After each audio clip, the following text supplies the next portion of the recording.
I'm Fiona Lally. I'm here on behalf of YSU Student Counseling, and I'm going to show you how to use their new Biofeedback devices that are now available for checkout.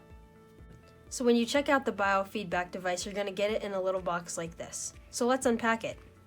So now that we have it unpacked, we have the device, the cord that will connect to your computer or laptop, and the heartbeat sensor that will go into the device.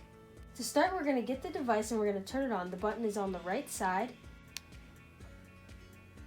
And we are going to connect the heart rate sensor that goes into the top. And the other part gets clipped to our ear. So this is when we'll decide if we want to use Bluetooth or a laptop or computer. This is the cord that gets plugged into the computer. And then the bottom gets plugged into the bottom of the device. Once you have everything connected, you can go to unite.com/setup, and that's where you can download your virtual journeys. Then you'll click on Start My Journey. Then once you've found one that you like, you press Start, and listen to the directions and enjoy your virtual journey. If you're interested in checking out one of these devices, click the link below.